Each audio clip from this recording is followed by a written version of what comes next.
Issue 280. After a spoiler title page, we start out with a ridiculous scenario right away, because even though Sonic is running and it's pointed out that Sonic is fast, he hasn't instantly left all of the bikers in the dust. It's not explained that the motorcycles were specifically made to be as fast as sound. And even if they were, without oxygen masks and them being tightly strapped in like a fighter jet pilot, or Sam, they'd all die if they were driving a motorcycle that fast. This would only make sense if Sonic was intentionally running slow just so they could keep up. But none of them point that out. And you'd think they'd know. He then rams into one of the people on motorcycles to knock them off it. So he was going slow on purpose, or he would have outrun them all instead of being able to attack one of them. But why is he wasting his time with them at all instead of instantly running to the Gaia Temple Guardian? Sonic then asks a stupid question because he somehow assumes the Water Buffalo isn't allowed to use one of Eggman's machines as a sub-boss. He dodges a chain hook thrown at him and asks where that came from and spin dashes away. He was right in front of his face, and instead of punching him, Sonic wasted a bunch of time talking to him, and so he had to dodge an attack. It's not explained that if Sonic didn't beat up all of those bikers, they'd inevitably get to the town. He's not beating them up here anyways. And besides, Sonic should be assuming all of the Gaia Guardians were kidnapped at this point, because clearly Eggman knows who each Guardian is now. So what's the point of bothering the bikers instead of just leaving them in the dust and running around to try to look for the obviously kidnapped Guardian? This arc's made me say Guardian so many times. At least when Penders wrote about Guardians, they were competent enough to have magical powers. Sonic spin dashes and says ow because one of the bikers kicked him out a tire. This Water Buffalo is really tedious because he insists on wasting my time and his with villain banter. And he's somehow unself-aware enough to not even recognize it as such. I could forgive these guys and what they're doing because Eggman can paralyze them with their cybernetics if they fail him too much, so they don't have a choice in fighting him. But the problem is that they don't just leave it at that and have them be reluctant people the whole time for all of them. No, their leaders always insist on talking like proud villains anyways. He's bragging that his crew makes him stronger, and Sonic's overconfidence will get him killed. Never seen that before. Can't every single sub-boss just shut up? That's what ruins these organic mook armies. They act like generic bad guys anyways, not people forced into it reluctantly. So they might as well not be forced to do it. They don't come off like victims. Sonic lures him away for Tails, who says that Gwek said his key should be here. Wait, Gwek wasn't kidnapped? I guess Gregorius warned him that Eggman was after all of the Gaia Guardians, so most of them went into hiding as they should have done. The Ice Guardian was only captured because he wandered out at night.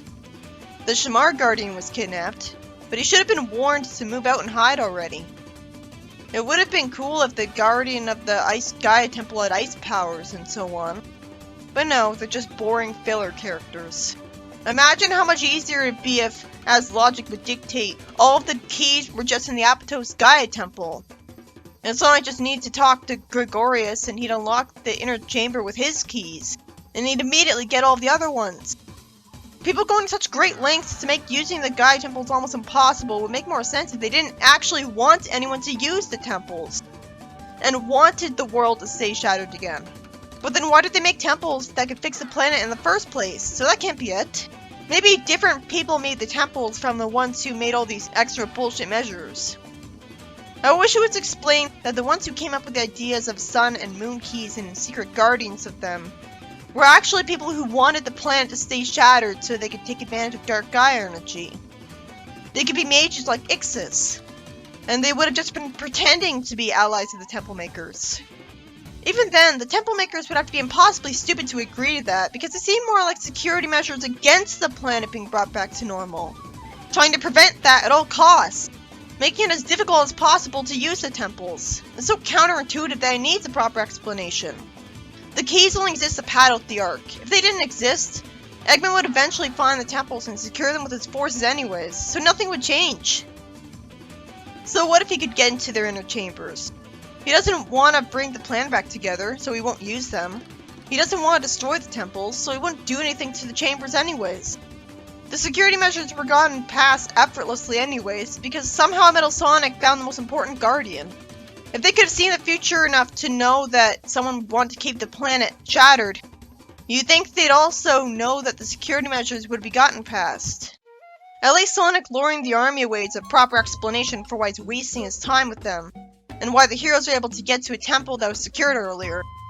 But this is why we should have been told why he was bothering them at the start. It just made the beginning have him look like a frustrating idiot because he's racing bikers who he should be much faster than. Oh, so much for a stunningly fast-paced story. Because even though the Gaia Guardian hasn't been kidnapped, he reveals out of nowhere that his keys have been stolen by the army in a raid. That is so stupid. It just looks ridiculous. How much the writer has been moving the goalposts to force the really basic plot of go to the 7 temples to beat the game to last this long. Why does every country have to be its own story? Wouldn't the Gaia Guardian have kept the keys with them? And so if he hasn't been kidnapped, why would the keys be? Why would he have left them behind in a temple that would inevitably be occupied? That's why I thought this was silly right away. It actually made more sense if he was kidnapped along with his keys. He explains that the army are thieving marauders who harass the whole continent. Why do they ever change countries?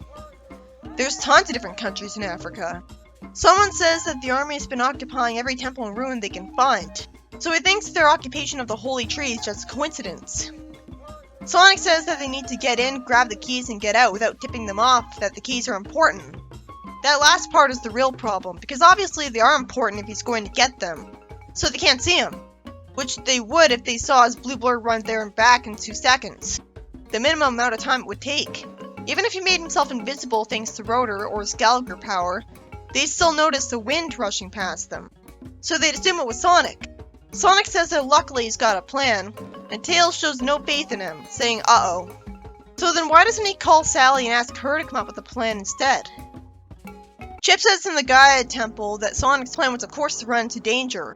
As it predicted, he's going to keep the Egg Army busy so Tails can find the Gaia keys. Then our time is wasted with Tails telling Chip what a bond he has with Sonic. Well, to be fair, this moment was noticeably absent from Sonic Unleashed, so it felt like Tails and Chip barely interact at all. But all Tails needed to say in both this issue and Unleashed was that he's like an inspiring big brother to him. That one line could have been in the first panel. We didn't need 3 entire panels wasted on this sappiness that reiterates what everyone's already known. I got almost nothing out of this page plot progression-wise. And then things actually got worse because an entire page was wasted on Chip saying he's a friend of the Freedom Fighters, which we already assumed.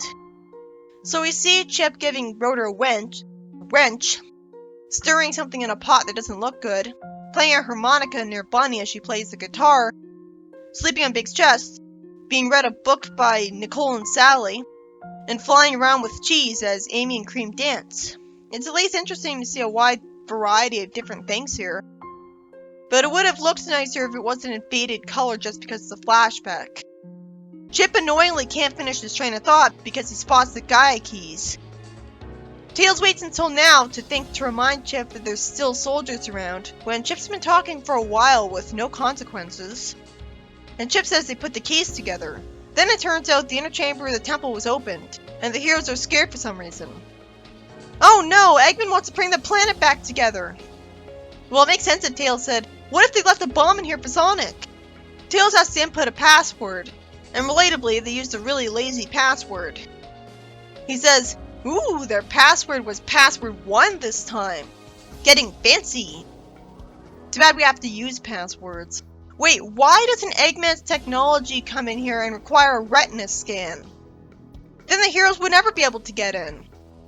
So it really is contrived. Tails says that it looks like the army has no idea what this room is and haven't studied it. He wants to lock the door and get out of here. Won't the army notice that it suddenly got locked and realize it must be important if someone went in there?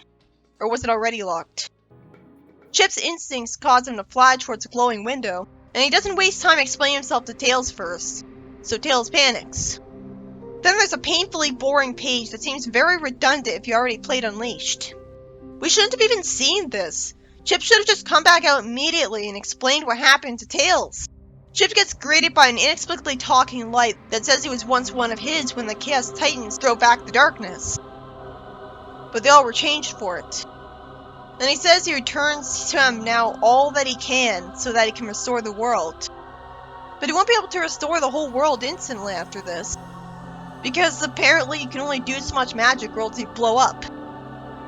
So I don't buy that he got any new magic. It's impossible to take this page seriously because of how little it suits the way Chip looks. The story of Unleashed took the goofy comedy character completely seriously when this happened, and it sticks out. Isn't it weird that we're seeing the scene when the heroes haven't put a single emerald into a Gaia temple yet? This was an endgame thing. Chip gets out of the temple window and tells Tails that there's no time to explain yet and he should lock down the place and get Sonic already, who's bouncing upside down on one hand on top of some machine, being bothered by a bad guy. Sonic then sees Tails and tells the bad guy he's gonna quit while he's ahead, and it's actually sweet to see the bad guy say, "Break out the good stuff, brothers and sisters, we just did the impossible! We drove off Sonic the Hedgehog!" I guess they're not total idiots for not getting that Sonic was just a distraction from the fact that he's totally cheerful. Because they're just desperate for any kind of good morale and ego boost with them. Wait, the story's already over? Barely anything happened. In the next story, by the same writer, we see Sally being given a moon key by someone while Professor Pickle looks miffed, implying that this Otto is his rival. Sally then says while high-fiving Rotor that this makes 3.5 keys, and updates us that they're halfway to accessing all the temples. That's still not enough, so she didn't help with the arc fatigue. I thought Pickle moved to Shamar, so does he have 2 offices out of nowhere? I want to know what Sally and Rotor did to earn getting that key, instead of a major victory literally being handed to her. Why wasn't that Guardian kidnapped? Maybe he was told to hide. But at least this is fast-paced. It won't annoy me that the heroes have to do something to earn every Gaia key, like every country has to be its own story, if it weren't for the fact that it took forever to get to the part where they were actually collecting keys, and so the arc lasted long enough. Professor Pickle says to Otto that he thought he was his friend, and says that he spent 40 years unraveling the Gaia manuscripts as mysteries, and he was holding a relic the whole time. Otto says he was protecting it, and Pickle says that it belongs to a museum. If those relics were in museums, the heroes wouldn't know where to look for them. Then, because shocking arbitrary padding, after that idiocy, it turns out that the other half of the key is being held by someone else rather than him having it. It was interesting to see Pickle hate someone for a change, for a justified reason. But it's still wasted a page with no plot progression. At least Pickle admits that the fate of the world comes first, and Otto says he'll tell him all about his family's legacy over sandwiches. So what happens if one of the Gaia Guardians throughout the years ends up homeless? Does he have to carry the Gaia keys around with him everywhere and hope he doesn't get mugged or stolen from in his sleep? Are they allowed to break tradition and choose a different Guardian? The Echidna Guardians are objectively better because at least they had magical powers and combat skills to actually guard stuff. So they wouldn't be kidnapped and lose the thing they were guarding without a very worthy opponent justifying it. It made more sense that the Guardians were actually capable people able to guard something. Here, it feels like who gets to be a Guardian is arbitrary, not based on any merit. Almost all of them are just boring normal people.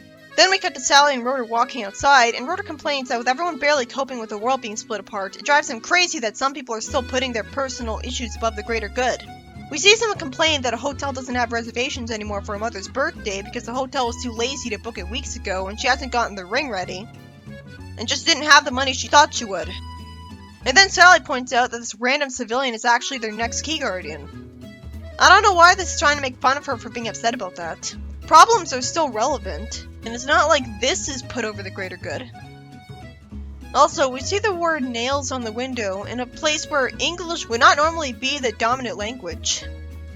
But based on everything we've seen, only English is spoken, and Antoine is the rare exception. Sally's surprisingly considerate enough to ask if there's any way they can help. Sally doesn't let Rotor talk, as he's impatient for good reason, but at least this means that Sally will get to do something to earn the key. Lucia says in boringly mundane dialogue that she got her mom a diamond and ring for a gift, but couldn't afford to have a set and wanted to have reservations to the restaurant where she met her father, but they're booked. I had to force myself to read it because it was so mundane, so it's a shame that this is mandatory to read. She tells Lucia to give her the address of the restaurant, and to go with Rotor because he can fix and build anything. At least Rotor being less compassionate here is justified because he's bitter from his abusive father. So that is one upside to that dark plot point. Later, Sally's told that it's simply a matter of space, and even the patio is booked. I wish it was explained why. Like, maybe the planet splitting made a lot of people homeless, so they needed hotels. I never thought Honey would come back. That's good. So I hope she's not terrible this time. She says that she's got a table booked here tonight, but would be willing to trade for a royal design job because of course she always needs something in return first. Sally says that she'd let Honey wardrobe her entire coronation. And Honey happily agrees, desperate to do that someday, even though Sally said whenever that happens. Once she know when it happened, then we see Lucia on the Sky Patrol saying in surprise that the heroes live here. Rhoda says that they don't live here for very long, but they do live, work, fight, and play here. He might as well have not brought back Not Home of Metropolis at all if they were going to be such bit players. The only thing in common the reboot has with Sadie M is the characters themselves, and even they don't look the same. The fact that the characters can destroy the robots proves my point. He gives her the ring she wants, having looked through the microscope and used tiny metal claws to do it. And she fortunately tells him he's brilliant. Then Sally shows up and asks the captain permission to come into his garrison, and the captain asks what brings them to Spagonia. Rhoda says an important dinner party, and Sally explains things, and then says that she wanted to see what the situation was here with the nightly monster attacks. He says that the garrison's mostly secure, but outside the city's different. And they've had so many refugees fall back behind the old walls, so it's been difficult to maintain peace, and every night morale drops. And then he shows respect for the freedom fighters. This sure is dark. Then we see Sally and Rhoda as guests at the birthday of Lucia's mother, who's fortunately grateful. And Sally says that because she never got the chance to know her mother, she wanted Lucia to have this moment. Rhoda then understands, and remembers a needlessly dark and edgy part of his backstory, and admits Sally was right.